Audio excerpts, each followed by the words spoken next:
इसी तरह सुश्री ममता बनर्जी जो कर रही हैं बंगाल में, वो सब आपके सामने है। इंडिया अलायंस की पार्टनर सुश्री ममता बनर्जी ने जिस तरह से बंगाल के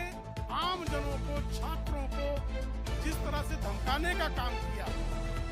जिस तरह से उन्होंने कहा कि यह आग जो है वो असम, उड़ीसा, नॉर्थ ईस्ट होते हुए दिल्ली तक चली जाएगी, और जो छात्र प्रदर्शन कर रहे थे उनको धमकाया गया कि आपका पासपोर्ट और वीजा नहीं बनेगा। एक संवैधानिक पद पर बैठी हुई मुख्यमंत्री की इस भाषा पर जिस तरह की चुप्पी संविधान लहराने वाले राहुल गांधी साधे हुए हैं, जिस तरह से उन ममता बनर्जी को अखिलेश यादव समर्थन देते हैं, जिस तरह से ऐसी अराजकता की धमकी देने वाली मुख्यमंत्री के समर्थन में तेजस्वी यादव खड़े होते हैं, इससे इंडी अलायंस इस देश में किस तरह से आग लगाने का इरादा रखता है। याद रहे, श्रीमान राहुल गांधी पहले ही इस देश में आग लगाने की धमकी दे चुके हैं। चुनाव के समय परिणाम आने के पहले समाजवादी पार्टी के अखिलेश यादव भी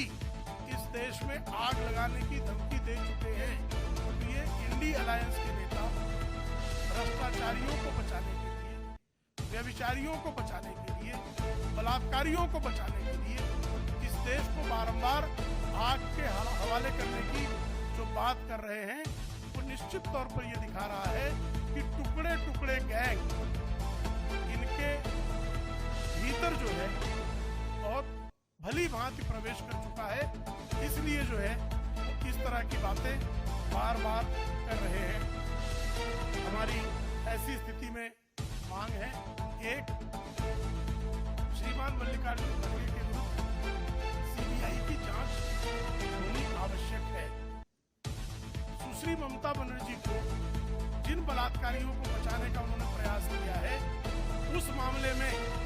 जब तक स्वयं ममता बनर्जी का लाई डिटेक्टर टेस्ट नहीं होता, तब तक इस मामले की तह तक पहुंचा नहीं जा सकेगा। कल जो टेप आए हैं, ऑडियो टेप्स, जिसमें बलात्कार पीड़िता के परिजनों को अस्पताल के एक अधिकारी द्वारा किए गए फोन में किस तरह से झूठ बोला गया, वो सिद्ध हुआ है। तो निश्चित तौर पर एक अस्पताल की असिस्टेंट सुपरिंटेंडेंट ने यह फोन किसी बड़े अधिकारी के कहने पर किया होगा, किसी सरकार के बड़े रसूखदार व्यक्ति के करने पर किया होगा।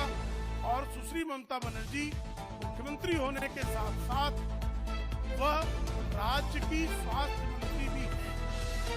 और जिस तरह से उन्होंने आनन फानन में उस कॉलेज के प्रिंसिपल को पदोन्नति जैसा कार्य किया, अच्छी जगह ट्रांसफर करके, उससे यह आशंका दृढ़ होती है। और जिस तरह से सुप्रीम कोर्ट की अवमानना करने का काम तेलंगाना के मुख्यमंत्री ने किया है, समग्र कांग्रेस पार्टी को